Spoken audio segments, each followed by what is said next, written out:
नमस्कार, प्रणाम, हर हर महादेव, जय शिव काशी। आज हम इस वीडियो में जानेंगे कब है सरस्वती पूजा 2026 में। तो सरस्वती पूजा 2026 में है 23 जनवरी 2026 को, दिन शुक्रवार। शुभ मुहूर्त जो रहेगा वो आपको 7:13 से लेकर 12:33 तक रहेगा। आइए कुछ उपाय पे अगर हम गौर फरमाएं तो देखिए, आप सभी लोगों को पता है, हर साल मैं आप लोगों को उपाय देती हूँ, पर इस साल कुछ अलग दूंगी, क्योंकि और कुछ ऐसे प्यारे प्यारे जो बच्चे हैं जो बहुत सालों से मुझसे जुड़े हैं और कुछ नए बच्चे भी जुड़े हैं, उसके बारे में मैं थोड़ा सा व्यक्त करते हुए बताऊंगी कि कभी कभी आपके साथ भी होता होगा, आप प्रैक्टिकल भी देखिएगा और दूसरे बच्चों के भी साथ होता है। तो आज मैं शाम में कुछ काम कर रही थी और कुछ बच्चे मुझे मैसेज किए। उन्होंने कहा कि मेरा एग्ज़ाम है और हम इतना नर्वस हैं, मतलब हम इतना डिप्रेशन में हैं। हमें लग रहा है कि अगर हम एग्ज़ाम पास नहीं हुए तो क्या होगा हमारा, हम क्या करें, हमें बताइए। हम ये बात अपने मम्मी पापा से भी डिस्कस नहीं कर पा रहे हैं और हम इतना ज़्यादा प्रेशर में हैं। जो हमने पढ़ाई की थी हम वो भी भूल चुके हैं, इतना ज़्यादा हम नर्वस हो गए हैं। और जो मुझे याद था वो भी मुझे याद नहीं आ रहा है। अब मैं क्या करूँ, और कल ही मेरा एग्ज़ाम है और कोई आइडिया नहीं है कि हम क्या करें। तो ऐसी कंडीशन ऐसे व्यक्ति के साथ होता है जो काफ़ी अंदर से डरा हो, या फिर वो अपने घर में उनके फ्रेंड सर्कल ऐसा ना हो जो वो अपनी बातों को शेयर, या कोई दबाव, जैसे कि माँ बाप का दबाव होता है कि आपको ऐसा नंबर लाना ही है, आपको ये करना ही है। तो ये, और एक घबराहट ऐसा भी कि दोस्त हमारे क्या बोलेंगे, समाज क्या कहेगा, ये जो डर होता है ना बच्चों के अंदर, वो उसे कमज़ोर बनाता है। आपका मार्क्स ये तय नहीं कर सकता कि आप हर चीज़ में ख़राब हैं। इस बात को आप हमेशा इस दिमाग में बिठा लीजिए, हर बच्चों के लिए। क्योंकि काफ़ी बच्चे मुझे, आज से कुछ साल पहले की बात मैं बता रही हूँ, इतने सारे फ़ोन आए, कुछ बच्चे मुझे यहाँ तक भी कहे कि मेरे माँ बाप समझना ही नहीं चाहते और मुझे वो चीज़ बनना ही नहीं है, और मैं हर बार एग्ज़ाम देता हूँ या देती हूँ, मैं फ़ेल हो जाती हूँ। मेरे पास एक ही ऑप्शन है, सुसाइड करना। इतनी बड़ी बात बच्चों ने खुद मुझसे कहा है, और बच्चा वो भी छोटे बच्चे नहीं, बड़े बड़े बच्चे जिनका अच्छा अच्छा एग्ज़ाम था। तो मैं आपको बता दूँ, ये सल्यूशन नहीं है आपकी लाइफ का। आज मैं इस टॉपिक को खुल के यहाँ पे सभी माँ बाप से शेयर करूँगी। अगर आप माँ बाप हैं तो एक बात इस समझिए कि अगर आपका बच्चा है ना, तो सब कुछ है। बच्चा नहीं है ना, कुछ नहीं है। कभी भी जीवन में उसको ये प्रेशर मत कीजिए कि आपको यही चीज़ बनना है, यही चीज़ कीजिए, इतना अंक लाएँगे तो ही, नहीं तो मुझे अपना मुँह मत दिखाना। ये लैंग्वेज का कभी प्रयोग मत कीजिएगा, क्योंकि बहुत सारे बच्चे उसे सच हकीकत मान लेते हैं और वो डिप्रेशन में आकर, जब उनके मार्क्स कम आते हैं तो वो सुसाइड कर लेते हैं, ठीक है? तो अपने बच्चों को कभी ऐसा मत बोलिएगा। कोई भी मार्क्स ये तय नहीं करता कि आपका बच्चा पढ़ने में कमज़ोर था, या ये मार्क्स तय नहीं करता कि आपका बच्चा निकम्मा है, ठीक है? मार्क्स एक अंक है जो ये दर्शाता ज़रूर है लोगों के, समाज या इन्होंने पढ़ाई में बना दिया है। क्या वो बच्चे सक्सेसफुल नहीं होते? क्या जो पढ़ाई नहीं करते वो बच्चे पैसे नहीं कमाते? सबसे इम्पॉर्टेंट है पार्ट, अगर मैं मानूँ, तो एक बच्चे का हुनर, कि वो क्या बनना चाहता है, वो क्या करना चाहता है। ये जो मार्क्स होते हैं ना, ये सिर्फ तय किया जाता है स्कूल में, ठीक है? अगर उनके लाइफ को, इसका लाइफ बहुत बड़ा है, वो हो सकता है कि इसके लिए ना बना हो, क्रिकेट खेलने के लिए बना हो, कोई अच्छा एक्टर एक्टिंग कर सकता हो, कोई भी चीज़ बन सकता हो वो बच्चा। बहुत सारे ऐसे लोग हैं दुनिया में जो बिना पढ़े लिखे 5 लाख का महीना भी कमाता है और 5 करोड़ का भी महीना कमाता है। ऐसे भी लोग हैं भारत में, ठीक है? भारत में भी, विदेश में भी। तो कभी भी आप मार्क्स को लेकर इतना डिप्रेस बच्चा को मत कीजिए, जिससे आपके बच्चा एकदम से, जो उनको आता भी हो ना पढ़ाई में, वो भी एग्ज़ाम में ना लिख पाए। इतना वो ज़्यादा डिप्रेशन, नर्वस, बहुत सारे बच्चे भी छोटी छोटी उम्र में, वो मुझसे आज बात वार्तालाप कर रहे थे कि मुझे अब रातों को नींद ही नहीं आता, मैं कितना भी पढ़ाई कर रही हूँ, मैं पढ़ नहीं पा रही हूँ, मैं किससे बात करूँ इन सब चीज़ों को लेकर। आप कुछ कीजिए, आप मेरे लिए कुछ कीजिए। तो बच्चे, पहली बात तो मैं आपकी भावनाओं को समझ रही हूँ। पढ़ाई एक ऐसा पार्ट है, इम्पोर्टेंट है आपकी लाइफ में, कि आपको पढ़ने से ही आता है, ठीक है? और रह गए उपायों की बात, तो उपाय तभी कारगर होते हैं जब आप उपाय या तो स्वयं कर रहे हैं या जिससे करवा रहे हैं वो आप तक वो चीज़ को पहुंचा दे। इस बात को भी ध्यान रखिएगा। लेकिन पढ़ाई ज़रूरी है, सर्वोच्च है, क्योंकि जब आप पढ़ेंगे नहीं तो लिखेंगे क्या। उपाय तब कारगर होते हैं जब पढ़ाई के साथ आप उपाय कर रहे हैं। आप पढ़ें ही ना, सोए रहें और आप सोचो एक उपाय हो गया, मेरा काम हो जाएगा, तो ऐसा कभी भी नहीं होते बच्चे। इस वहम में मत रहना आप लोग, ठीक है। मैं यहाँ पे आपको क्लियर बताऊँगी। दूसरी बात, जो बच्चे पढ़ने में कमज़ोर होते हैं उसके लिए मैं अभी उपाय बता दूँगी, लेकिन बच्चों को पढ़ाने का एक सीक्रेट बताती हूँ। बहुत सारे ऐसे बच्चे होते हैं, मान लीजिए कुछ लिखा हो किसी भी स्थान पर, ठीक है। मैं आज ये राम मंदिर का उठा रही हूँ। यहाँ पे लिखा है श्री राम जन्मभूमि तीर्थ क्षेत्र, ठीक है, ये लिखा हुआ है। अब किसी व्यक्ति को या किसी बच्चे को आपने इसको याद करने के लिए दिया, ठीक है, तो वो आप कैसे याद करेगा। एक बार में आप कहोगे कि ये पूरा सुनाओ, तो उसके दिमाग में तुरंत नहीं जाएगा। तो आप उसको कैसे, श्री राम जन्मभूमि तीर्थ क्षेत्र, तो एक एक कहिए। पहले एक चीज़ याद कर ले, उसको अपने हाथ से इस प्रकार से ऐसे ढक देना है। ढक कर फिर अपने से पूछना है, खुद सवाल कीजिए और खुद जवाब दीजिए। जब आपको वो आ जाए तो फिर आप दूसरा बढ़िए। फिर जब चारों आ जाए आपको, तो फिर 2-4 बार आप ऐसे आंख बंद करके खुद से सवाल पूछिए कि यहाँ पे क्या लिखा हुआ था, इसके बाद क्या है, फिर वो आप बोलिए और उसको याद कीजिए। ऐसे आपको आसान हो जाएगा। दूसरा, जो कोई वर्ड मीनिंग जो होता है इंग्लिश का, बहुत लोगों को बहुत कठिन लगता है और सोचते हैं कि ये तो हमसे याद ही नहीं हो सकता है। उसके लिए मैं आपको एक उपाय बताती हूँ। कोई भी जो वर्ड मीनिंग होता है, जो बड़ा होता है, जो आपसे याद नहीं होता, उसको विभाजित कर दीजिए छोटे छोटे भाग, ठीक है। उसको छोटा छोटा भाग कर दीजिएगा तो आपको तुरंत याद हो जाएगा, ठीक है। आधा याद कीजिए, फिर आधा, फिर आधा, फिर सबको जोड़ दीजिए। ऐसे आपको तुरंत याद हो जाएगा। समझ रहे हैं आप लोग बात। और आप लोग बादाम खाया कीजिए, बड़ा वाला दूध पिया कीजिए, हल्दी वाला, जिससे आपका दिमाग का विकास हो पाए, शार्प हो पाए।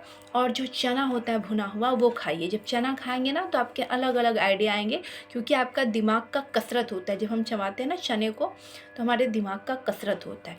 इसीलिए पुलिस वाले अक्सर बादाम भुना हुआ या चना भुना हुआ हमेशा आपको खाते मिलेंगे। सबसे ज़्यादा चना में असर होता है, तो चना अवश्य खाएं। दूसरा, वकील लोग भी देखेंगे हमेशा चना भागते रहते हैं, वो अपना दिमाग को शार्प करने के लिए वो चीज़ का प्रयोग करते हैं, ठीक है। दूसरा कि हमेशा जब आपका एग्ज़ाम आता हो ना, एकदम चिल रहिए। ये नहीं कि मेरा एग्ज़ाम नहीं आएगा तो मेरी मम्मी क्या बोलेगी, पापा क्या बोलेगा, समाज क्या बोलेगा। सबसे पहले अपने बारे में, अपना स्वाभिमान जो है उसके बारे में सोचिए कि हम हैं तो पूरा जहान और पूरा रिश्ता है। अगर हम नहीं हैं तो कुछ भी नहीं है। तो हमें पढ़ाई पे फोकस करना है, पढ़ाई पे ही फोकस करना है। जो हमें लगता है कि एग्ज़ाम में हमारा आएगा वही। और एक चीज़ हम बता दें आपको, अगर आप किसी भी चीज़ का इंटरव्यू दे रहे हैं तो सबसे पहले सिर्फ बुक से आपको चीज़ें याद नहीं करनी है, ठीक है। जीके एक ऐसा विषय है ना, एक ऐसा सब्जेक्ट मान लीजिए जीके आपका, कि उसमें सभी चीज़ का ज्ञान होता है। तो अगर आप जीके याद कर लेते हैं ना, सारे प्रश्न ज़्यादातर अधिकतर वहीं से आते हैं। जीके जो भी बड़ा बड़ा आप देखते हो कि एग्ज़ाम आपको देना है, तो जीके को ही कंप्लीट कर लीजिए, जीके की पूरी पढ़ाई कर लीजिए, आपके उसी से रिलेटेड आएंगे। लेकिन जो बुक्स होते हैं ना, उसमें से थोड़ा बहुत ही आता है, सब जीके से रिलेटेड होता है, ठीक है। तो जीके अगर आपका कंप्लीट है तो आपको एग्ज़ाम देने में आसानी हो जाएगी। बहुत सारे बच्चे यहाँ पे मुझसे ये कहे कि कोई अच्छा टीचर में नहीं मिलता है, कोई इंग्लिश का मिलता तो हिंदी का नहीं, हिंदी का मिलता तो मैथ का नहीं, मैथ का मिलता तो साइंस का नहीं। इसके लिए हम क्या करें। तो आप खुद से भी 1 घंटा पढ़ सकते हो, AI के द्वारा पढ़ाई कर सकते हो, उससे सवाल जवाब क्वेश्चन पूछ सकते हो, या गूगल पे सर्च करके, ठीक है, या कोई ऑनलाइन टीचर को जो जानकारी रखते हो उनके द्वारा आप पढ़ सकते हो, सीख सकते हो, ठीक है। ये भी आपको यहाँ पे मैं बता दे रही हूँ। अब बच्चों से मैं ये भी कहूँगी कि बच्चे किसी भी चीज़ को बहुत ज़्यादा नहीं सोचना है, प्रेशर नहीं लेना है। कूल माइंड होकर अगर आप एक एग्ज़ाम देंगे, पढ़ाई करेंगे, जितना भी आपकी सामर्थ्य होगी, जितना एग्ज़ाम में आना होगा वो आ जाएगा नंबर। लेकिन आप डिप्रेशन हो जाते हो, रात को सोते नहीं हो, कल मेरा एग्ज़ाम है, कल मेरा एग्ज़ाम है, क्या बोलेंगी मम्मी, अगर अंक नहीं आया तो मैं किसी को मुँह दिखाने के लायक। ये सारी चीज़ें अगर आपके दिमाग में आ रहा है ना, तो आपका जो आप नर्वस हो जाओगे। तो जो भी आप एग्ज़ाम में लिखने वाले होंगे, जो आपको याद होगा वो भी याद नहीं होगा, और आप जो आंसर आपको पता भी होगा वो भी आप गलत लिख कर आओगे और बाद में आप सोचोगे कि ये तो मुझे पता था, ये कैसे गलती हो गया। यही कारण होता है। नर्वस नहीं होना है, कॉन्फिडेंस अपने अंदर रखना है। अगर कॉन्फिडेंस है आपके अंदर तो आपको कोई भी चीज़ हरा नहीं सकता है। अब हम बात करेंगे कुछ गुप्त उपाय के, जो बच्चों को जो अभी एग्ज़ाम देने वाले हैं और उसको लगता है कि मुझे ऐसा करने से मैं पास हो जाऊं और मैं कुछ अच्छा पढ़ाई करूं, तो उनके लिए मैं चलिए बताती हूँ। जो भी बच्चे पढ़ने वाले हैं उसका सिस्टम मैं बता देती हूँ। पढ़ने वाला टाइमिंग 4 बजे मॉर्निंग में, 4 से लेकर 6 बजे तक आप पढ़ाई कीजिए। 2 घंटा तो बिल्कुल दीजिए पढ़ाई। जो 2 घंटा नहीं दे सकते वो 4 से 5 अवश्य दीजिए। पढ़ाई का सबसे अच्छा टाइमिंग मॉर्निंग का होता है 4 से 5। आप कुछ भी याद करो आपको तुरंत याद होगा। जो बच्चा कहते हैं मंदबुद्धि है, कुछ भी याद नहीं होता, उसको भी याद हो जाएगा। और नियम, हम नियम बताते हैं आपको। गंगा जल ले लीजिएगा, जिस जगह पे आप बैठ रहे हैं पूरा गोल घेरा डालकर थोड़ा सा गिरा दीजिएगा। अब आपको पहले माँ लक्ष्मी का याद करना है। उससे माँ लक्ष्मी को याद करने से पहले गणेश जी की याद करना ज़रूरी है। उसके बाद माँ लक्ष्मी को, तीसरा हनुमान जी को याद करके प्रणाम करके उनका नाम लेकर 3 बार प्रणाम करके अपना बुक खोलिए, पढ़ाई स्टार्ट कीजिए। जो भी पढ़ाई कर रहे हैं थोड़ा थोड़ा कीजिए। ये नहीं कि एक दिन में मैं 5 चैप्टर पढ़ लिया, 10 स्टेप नहीं। एक दिन में आप आधा ही चैप्टर पढ़िए, एक ही चैप्टर पढ़िए, लेकिन वो आपको पूरा कंप्लीट आज का आज होना चाहिए, याद दिमाग में। ये नहीं कि मैं घर जाके कर लूँगा, कल याद हो जाएगा। ये बहाने होते हैं, फिर वो बच्चे नहीं पढ़ना चाहते हैं या उसका मन नहीं है पढ़ने का। तो ऐसा कीजिए जिससे आप आगे बढ़ पाए। एक एक चैप्टर, ये नहीं कि 10 चैप्टर एक में पढ़ लिया और याद मुझे एक भी नहीं है। ऐसी गलती नहीं करना। दूसरा आपको उपाय मैं बता दूं। आप जो कमल गट्टे होते हैं उसको घीसना है, और जो तुलसी होते हैं उन दोनों को घीस कर उसका तिलक लगाइए। यहाँ पर तिलक लगाइए और ये तिलक लगाने के बाद फिर पढ़ाई कीजिए, आपको याद होने लगेगा। और जब भी तिलक लगाएं तो थोड़ा सा ज़ोर से दबा कर ऐसे लगाएं, ठीक है। इस प्रकार से तिलक लगाकर पढ़ाई कीजिए तो भी आपको तुरंत याद होगा। और अब हम उपाय की बात करते हैं। कुछ तंत्र में ऐसे उपाय होते हैं जो आपको बहुत डिप्रेशन होता है कि ये चीज़ें मेरा होना ही होना है, मैं नहीं कर पा रहा हूँ, तो उसके लिए मैं कुछ उपाय गुप्त बताती हूँ। लेकिन ये बच्चे वही लोग करें जो बच्चे कर पाएंगे। छोटे बच्चों से मत करवाइएगा, अगर उससे भूल चूक हो जाएगा तो बहुत दिक्कत हो जाएगी। बड़े बच्चों से करवाइएगा जो बड़े बच्चे हैं, ठीक है। आइए हम उपाय बताते हैं आपको क्या करना है। जो आपका बरगद का पेड़ होते हैं उसके पत्ते ले लेना है, 5 पत्ते लेना है और 5 पत्ते पर अच्छे से साफ़ कर लेना है, धुल देना है, ठीक है। धुलने के बाद उसमें थोड़ा सा कुमकुम और थोड़ा सा हल्दी डाल देना है और थोड़ा सा चावल जो होता है अक्षत, उसे डालने के बाद 5 मिठाई ले लेना है। और 5 मिठाई लेकर 2 अगरबत्ती ले लीजिए या धूप बत्ती ले लीजिए, जो भी आपको मिल जाए वो ले लीजिएगा। वो ले जाने के बाद एक इत्र की शीशी ले लीजिएगा, एक इत्र ले लीजिएगा।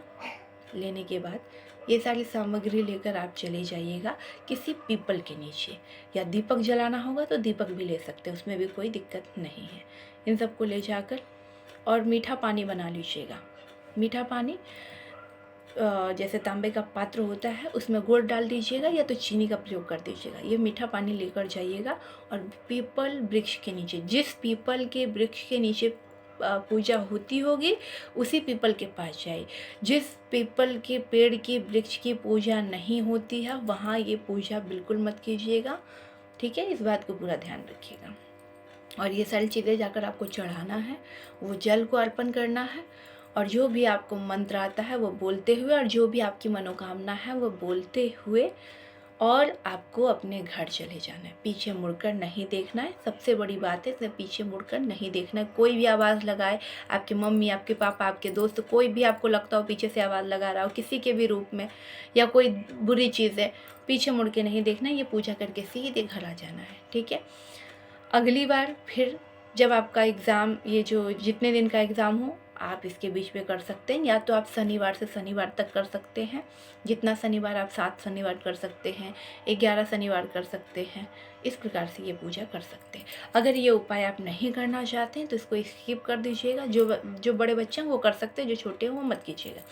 अब दूसरा उपाय की अगर हम बात करें तो हनुमान मंदिर जाइएगा मंगलवार के दिन, पंडित जी से मांग लीजिएगा बाएं पैर के सिंदूर, उसको लेकर आइएगा और लाने के बाद उसको हनुमान जी के चरणों के पास रख दीजिएगा, जो भी आपके हनुमान जी के तस्वीरों का वहाँ रख कर, और 5 लड्डू चढ़ाकर, ठीक है, और एक दीपक लगाकर प्रार्थना करनी है। और फिर वो जो सिंदूर है वो अपने माथे पर तिलक लगाकर उसके बाद आपको क्या करना है, पढ़ाई करने बैठना है, या जो एग्ज़ाम देने जा रहे हो, इंटरव्यू देने जा रहे हो, जो भी करने जा रहे हो आप जाइए, आपका काम अच्छे से हो जाएगा।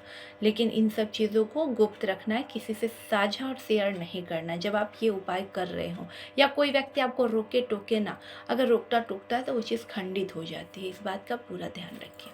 अगर हम तीसरे उपाय की बात करें तो जो बच्चे एकदम मंद बुद्धि होते हैं, बिल्कुल पढ़ाई लिखाई नहीं, एकदम मक्कार होते हैं, उसका दिमाग गलत चीज़ों पे होता है, पढ़ाई पे नहीं होता है, ऐसे बच्चे के लिए उपाय बताती हूँ मैं। मूल नक्षत्र होता है, ठीक है, इस मूल नक्षत्र जो होता है उसमें उस बच्चे को, जो बच्चा है उसके ऊपर से आपको कुछ चीज़ें उतारना होता है, जैसे कि सप्त जो धान होता है वो सारी चीज़ें बच्चों पे से उतार लीजिए, उतार कर आप किसी जल में प्रवाहित कर दीजिए। क्या करेंगे, जल में प्रवाहित कर देंगे। ऐसे करने से भी वो जो मन बुद्धि होता है, जो बच्चे वो पढ़ने लगते हैं, ठीक हो जाते हैं। और ये प्रार्थना करनी है भगवान से, जिस भी देवी देवता को मानते हैं कि हमारा बच्चा इस प्रकार से है, आप ध्यान दीजिए, क्योंकि हनुमान जी के पास सभी शक्ति हैं जिससे आपके बच्चे ठीक हो सकते हैं। और कुछ बच्चे को, जैसे अभी हम लोगों के पास जो लोग आप आते हैं तो इलायची और लौंग होता है, जो उनके आप बुक्स में भी रख सकते हैं, बैग में भी डाल सकते हैं, या उस बच्चे को खिला भी सकते हैं। तो इससे वो बच्चा, उसका दिमाग थोड़ा तेज हो जाता है, वो मंत्र से अभिमंत्रित किया होता है, ठीक है। और हम कुछ उपाय की बात करें, जैसे हम आपको सरस्वती यंत्र की बात करें तो आप सरस्वती यंत्र मैं आपको देखिए हाथ में बना कर दिखाई हूँ और पास ले जा रही हूँ। इस प्रकार से बनाकर आप लोग अपने पुस्तक में रख सकते हैं। पुस्तक में रखने से क्या होगा, आपका दिमाग, आपकी माँ सरस्वती आपकी बुद्धि को खोलेगी, जिससे आप आगे पढ़ने में तेज हों, सफलता को प्राप्त हो। कुछ ऐसे नाम भी होते हैं जिसमें बच्चे सफल नहीं हो पाते हैं, तो उस बच्चे का नाम चेंज कर दीजिए, उससे वो पढ़ने में तेज हो जाता है। तो नाम का भी बहुत बार इफ़ेक्ट होता है, इसका भी पूरा ध्यान रखा कीजिए आप लोग। और जो व्यक्ति अपने बच्चों से बहुत ज़्यादा हर चीज़ में परेशान है, उसको उपाय ज़रूर करना चाहिए। और जो पढ़ने में तेज़ तो हैं, लेकिन जब कोई एग्ज़ाम आता है नर्वस हो जाते हैं या फिर डिप्रेशन हो जाते हैं, उसके लिए मैं बस इतना ही कहूँगी, बच्चे डिप्रेशन होने की बात नहीं है। आपका जीवन बहुत बड़ा है, आपका जीवन के लिए ये तय नहीं करता, अंक से तय नहीं होता कि आप पूरा 100 का 100 नंबर लाओगे तभी आप उत्तम इंसान हो, अच्छे इंसान हो, या फिर तभी आप सफल व्यक्ति हो, तभी आप पैसे कमा सकते हो, तभी जीवन जी सकते हो। ये अंक तय नहीं करता, मैं आपको क्लियर शब्द में बोलूँ, ये आपका हुनर तय करता है कि आपके अंदर कौन सा कला है जिससे आप आगे पैसे कमा सकते हो, अपना जीवन अच्छे से आराम से व्यतीत कर सकते हो। आज के इस ज़माने में ना पढ़ाई को इतना महत्व दिया गया है। पहले के ज़माने में क्या, पहले के ज़माने के लोगों को उठाकर देख लीजिए आप लोग, उन लोगों को घर से पकड़ पकड़ के नौकरी के लिए लेकर जाया जाता था। थोड़ा भी पढ़ाई कर लेते थे, 5वीं क्लास तक भी पढ़ लेते थे। तो आज तो MBBS करके भी लोग भटक रहे हैं, नौकरी नहीं मिल रही है उनको। तो अगर आप ये सोचते हैं कि मैं अच्छा पढ़ लूँगा तो बहुत पैसा कमाऊँगा, बहुत अच्छी अच्छी नौकरी मिलेगी, तो ये सब बेकार की बातें हैं, ठीक है। अगर आप एक हुनर सीख लेते हैं, एक भी हुनर, तो आप पैसा यूँ कमा सकते हैं। आपको ज़रूरत नहीं है इतना आडंबर करने का। आडंबर द सेंस कि ज़रूरत नहीं है कि आप मर जाओ, आपके माता पिता चाह रहे हैं आप मर जाओ, लेकिन आप नंबर ला कर दो। कहाँ से ला कर देंगे बच्चे नंबर? हाँ, आप उसके लिए उतना प्रिपेयर करवाओ। हर व्यक्ति का दिमाग अलग होता है, इस बात को भी मानने के लिए आप लोग एक्सेप्ट करो, ठीक है। किसी को जन्मजात माइग्रेन होता है, किसी की याददाश्त कमज़ोर हो जाती है, तो किसी का डिप्रेशन से, या फिर बच्चे में अच्छे से पोषण नहीं मिला। तो हर व्यक्ति का जो माइंड है ना वो अलग अलग है, आप उसको जाकर चेंज नहीं कर सकते हो, अंदर घुस के चेंज नहीं कर सकते हो। तो हर व्यक्ति को भगवान ने कोई हुनर दिया है, वो व्यक्ति हुनर से भी पैसे कमा सकते हैं। ये जो अंक का जो चयन है ना, वो अभी मॉडल ज़माने में हो गया है, लेकिन मैं आपको हकीकत बताऊं तो मेरे पास ऐसे ऐसे लोग भी आते हैं जो कहते हैं हमने पढ़ाई का अंत कर लिया, इतना पढ़ाई कर चुके हैं, आप कुछ भी पूछ सकते हो, लेकिन हमें आज तक न सरकारी ना नौकरी मिली और ना ही प्राइवेट में ढंग की कोई नौकरी मिली जो हमें बजट वो दे पाए। समझ में आई आपको बात? तो पढ़ाई इम्पॉर्टेंट है, मैं ऐसा नहीं कहती हूँ कि नहीं है, लेकिन एक लिमिट में। अगर किसी की बच्चे की जान जा रही है और आप प्रेशर कर रहे हो तो ये गलत बात है। आपके खुद के बच्चे हैं, आपको एक बार सोचना चाहिए कि आप अंक को लेकर इतना जो सीरियस हो जाते हो कि 99% आएगा या 100% आएगा तभी जाकर हमारा बच्चा सफल है, बाकी सब बेकार है बच्चा। तो ये मत उस पर प्रेशर कीजिए, ठीक है? क्योंकि हर बार हर बच्चा मुझे नहीं जानता है, आप इस बात को मानिए। या फिर हर व्यक्ति मेरी वीडियो को शेयर नहीं करता एक दूसरे को तो वो बच्चा तक पहुंच जाए। बहुत सारे ऐसे बच्चे जो पढ़ने में एक्सपर्ट है ना, या फिर जो बच्चे मंदबुद्धि हैं, तो वो सर्च करते हैं कि मेरी कौन हेल्प कर सकते हैं, ठीक है? तो वो बच्चे मुझे फेसबुक से मिलते हैं, जो मुझसे ये सब प्रश्न करते हैं ना, या फिर वो पर्सनली तौर से मुझे जानते हैं और वो अपने मम्मी पापा से छुपा के मुझे मैसेज करते हैं कि मेरी आप कुछ हेल्प कर दीजिए, ठीक है? मैं ऐसी मुसीबत में हूँ। क्यों? क्योंकि अगर आप अच्छे होते ना तो ये बात वो, आप माँ बाप है ना, तो मुझसे पहले वो आपसे शेयर करते, लेकिन आप उसे इतना डिप्रेशन दिए हो और फैमिली में इतना डिप्रेशन है, आपस में लोगों की आजकल बनती नहीं है, ना वो दादा से, ना दादी से, ना नाना से, ना नानी से, किसी से शेयर नहीं कर पाते। यहाँ तक कि वो अपने क्लोज फ्रेंड जो होते हैं स्कूल के, उससे भी अब शेयर नहीं करते, क्योंकि अब वो भी मजाक उड़ाते हैं। बहुत सारे ऐसे बच्चों ने कहा, तो जाए कहाँ? और मान लीजिए हर व्यक्ति मेरे जैसा समझाने वाला नहीं होता। आज के ज्योतिष में भी लोग पैसे कमाने के लिए अलग अलग जो ज्योतिष है ना, वो अलग अलग तरीके से बच्चों को अपने गिरफ्त में ले लेते हैं, उससे समझाते नहीं हैं, उसका टाइम वेस्ट कर देते हैं और बच्चा फिर क्या करता है, उसको कोई रास्ता नहीं मिलता तो सुसाइड कर लेता है। मेरे पास जो ऐसे बच्चे होते हैं, मैं उसके लिए कोई चार्ज नहीं लेती हूँ, कोई पैसा नहीं लेती हूँ, मैं फ्री में उस बच्चे को इस चीज़ से बाहर निकालती हूँ। चाहे तो मेरे पास सभी बच्चों का स्क्रीनशॉट भी है, पर मैं बच्चों का स्क्रीनशॉट नहीं लगाऊंगी क्योंकि माँ बाप उनके जुड़े हुए हैं। चाहे तो आप पर्सनली तौर से मुझसे उनका स्क्रीनशॉट ले सकते हैं, लेकिन यही कहूँगी कि हर बच्चा बहुत ज़्यादा दिमागदार नहीं होता है, बच्चे का दिमाग बहुत कोमल होता है, ठीक है? इस वजह से बच्चों को इतना ही प्रभाव डालिए जितना ज़रूरत है। आप इतना डिप्रेशन मत कीजिए कि बच्चा सुसाइड करने पे मजबूर हो जाए। जो आप लोग कहते हैं ना, हॉस्टल में था, सबसे अच्छा था, ठीक था पढ़ने में, अचानक से क्या हुआ?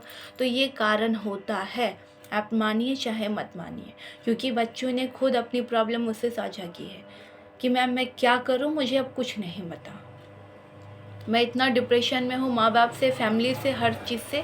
उनका सिर्फ एक ही कहना है, नंबर नहीं लाओगे तो घर वापस मत आना, अपना मुंह मत दिखाना जीवन भर। और वो बच्चे फिर डिप्रेशन में आकर सुसाइड कर लेते। कहाँ जाएंगे आपके छोटे छोटे बच्चे? कहाँ जाएंगे वो बच्चे, ये बताइए? किसके भरोसे? दुनिया बहुत ख़राब है, दुनिया बहुत अच्छी नहीं है। तो मैं आपको बता दूँ, जो जो भी इस टाइप के स्टूडेंट होते, बच्चे होते, उसका कोई चार्जेस नहीं लगता। अगर वो कोई ऐसी मुसीबत में रहते हैं तो मैं उनको फ्री में निकाल देती हूँ। ऐसे भी बहुत सारे लोग हैं जो सुसाइड करने का प्रयास करते हैं, और चाहे वो लड़का हो लड़की हो, उनके लिए भी कोई पैसा नहीं लगता, उनको भी मैं फ्री में ही निकालती आई हूँ और निकालते रहूँगी जब तक मेरा ये जीवन है, ठीक है? तो मैं हमेशा आपको यही कहूँगी कि आप भी अपने बच्चों पे थोड़ा सा केयर कीजिएगा, ध्यान दीजिएगा। अगर आपके भी बच्चे हैं तो प्रेशर मत कीजिएगा। क्या आप लोग बहुत ज़्यादा पढ़े हैं? क्या आप बहुत अच्छा नौकरी प्राप्त कर लिए हैं, बहुत करोड़पति हो गए हैं, बहुत पैसे कमा रहे हैं पढ़ने लिखने के बाद? मिलेगा वही जो आपकी किस्मत है। अगर आपने कम पढ़ाई की है तो आप बिल्कुल भी ऐसा मत सोचिए कि आप बेरोज़गार रहेंगे या आपको कोई काम नहीं मिलेगा। बहुत सारे ऐसे काम है ना दुनिया में जिसमें पैसे बहुत अच्छे हैं, लेकिन जो काम है ना वो बहुत इजी होता है, समझिए आप? तो ज़रूरी नहीं है कि आप हमेशा प्रेशर करके बच्चों को यही कहिए कि आप इंजीनियर बन जाओ, डॉक्टर बन जाओ, कलेक्टर बन जाओ, जज बन जाओ। ये उनके लिए होता है ना जो बच्चे खुद से बनना चाहते हैं, उसका उमंग होता है कि मम्मी पापा मैं यही बनूंगा और मैं यही पढ़ के आगे बढ़ूंगा। 100 बच्चे में ना मैं आपको बोलती हूँ 100 बच्चे में 5% बच्चे बन पाते, 95% बच्चे नहीं बन पाते, क्योंकि उन्हें अपना खुद का बिजनेस करना होता है, अपना खुद का सोच होता है, उनका खुद का आइडिया होता है, खुद का उन्हें कुछ बनना होता है। जैसे कोई एक्टर बनता है, कोई क्रिकेटर बनता है, कोई डांसर बनता है, उनका जो मन कर रहा है ना उन्हें बनने दीजिए। उसमें भी आज के टाइम पे मॉडल ज़माने में सब में पैसे हैं, 1-2 लाख रुपया तो सब में है, ठीक है।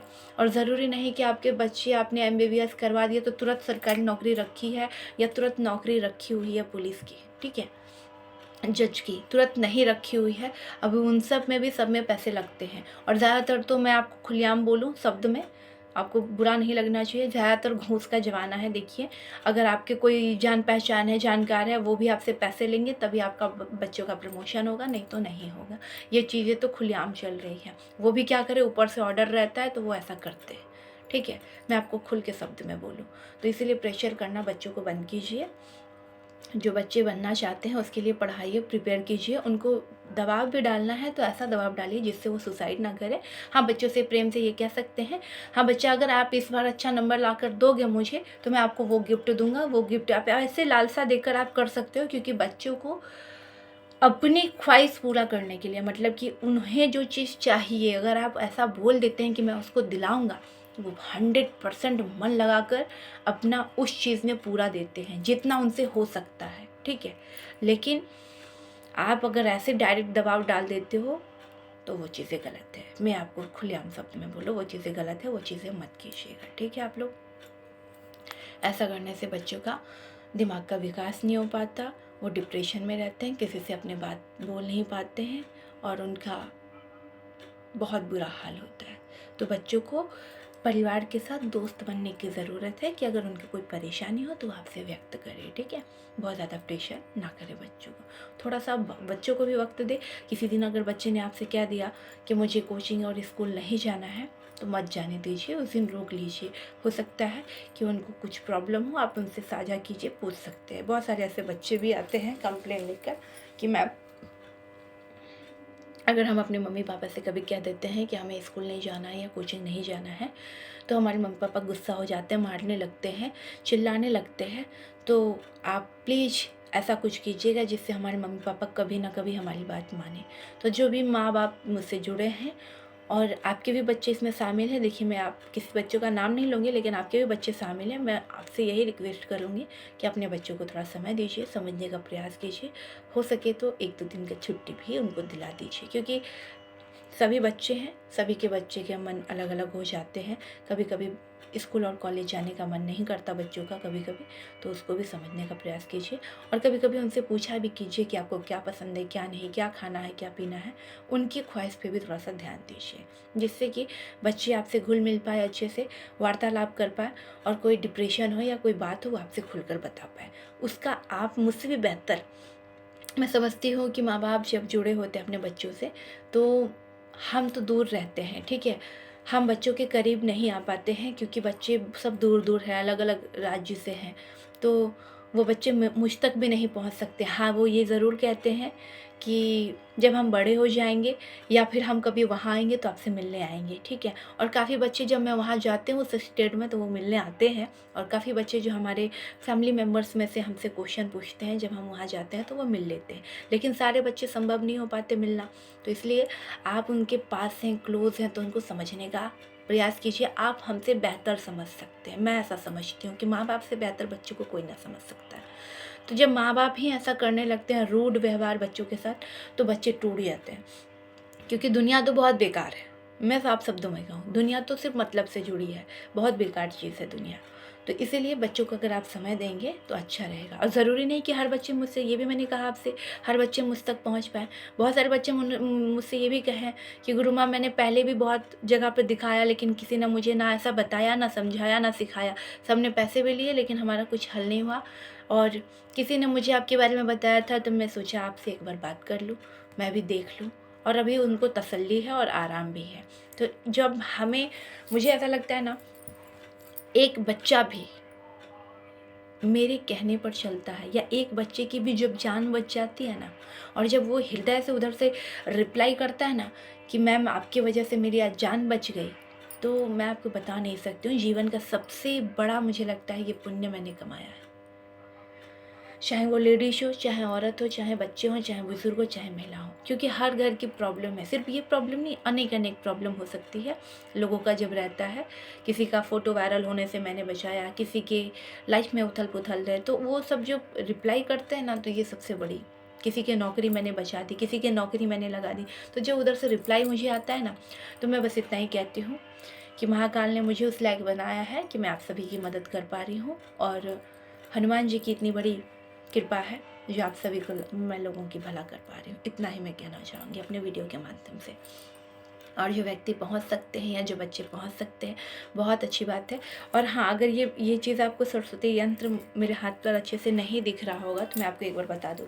देखिए, जो सबसे पहला बॉक्स है उसमें 11 है, ठीक है। उसके जस्ट हम नीचे आएंगे तो 7 है, फिर उसके नीचे आएंगे तो 6 है, फिर अगर हम ऊपर जाएंगे तो 8 है, फिर बीच में आएंगे तो 22 है, 2 22 हो गया। फिर हम यहाँ नीचे आएंगे तो 110 है, फिर हम यहाँ पर ऊपर आएंगे तो 55 है, और फिर हम यहाँ पे आएंगे तो 44 है, फिर हम नीचे आएंगे तो 33 है। अगर हम इसका वो भी लगा देंगे आपको, जिससे आपको पता चल जाए कि ये यंत्र कैसा होता है, या फिर मेरे सोशल सिस्टर गुरुजी चैनल पर यूट्यूब पर जाकर आप देख भी सकते हैं। पहले से भी अगले साल की वीडियो अपलोड है, वहाँ पर भी यंत्र डाला गया है, ठीक है। अगर आप सरस्वती यंत्र भी आता है वो अभिमंत्रित करके अपने पास मंगा कर रखना चाहते हैं तो वो भी मंगा सकते हैं। बाकी आप मोर पंख मंगा सकते हैं। और आपको जाते जाते मैं एक उपाय बता दूं, इमली के आपको 22 पत्ते ले आना है, इमली के 22 पत्ते ले आना है आपको। और 22 पत्ते लाने के बाद 11 जो उसके पत्ते होते हैं उसे जल में प्रवाहित कर देना है अपने मनोकामना बोलते हुए, ठीक है। और जो बाकी के जो पत्ते बचेंगे उसके अपने बुक्स में रखना है, बुक्स में रख दिए, ठीक है। ये अपने मनोकामना बोलते हुए, और जो भी आपको क्या कहता है, ये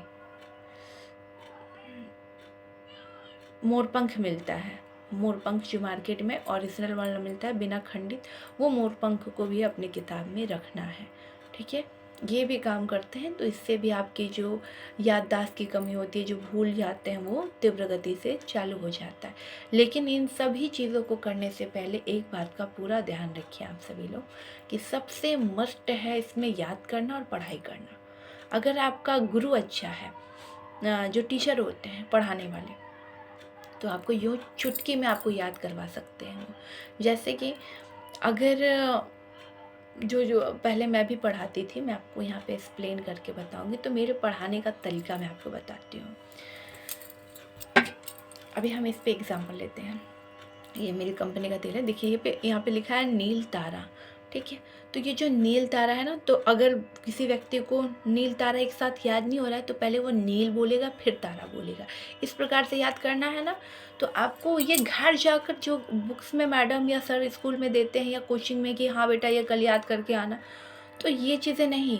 अगर उन्होंने वहीं दिया है तो आप वहीं कंप्लीट करें। ये घर जाने वाला, याद करके आने वाला, रट्टू तोता बनने वाला कभी प्रयास मत कीजिए। आपको एक बार में याद करना है, ये नहीं कि अब भी मैं थोड़ी देर के लिए याद कर लिया और फिर मुझे कल किसी ने पूछा या परसों पूछा या 10 दिन बाद पूछा तो नहीं पता सर, नहीं पता मैम, ऐसा नहीं होना चाहिए।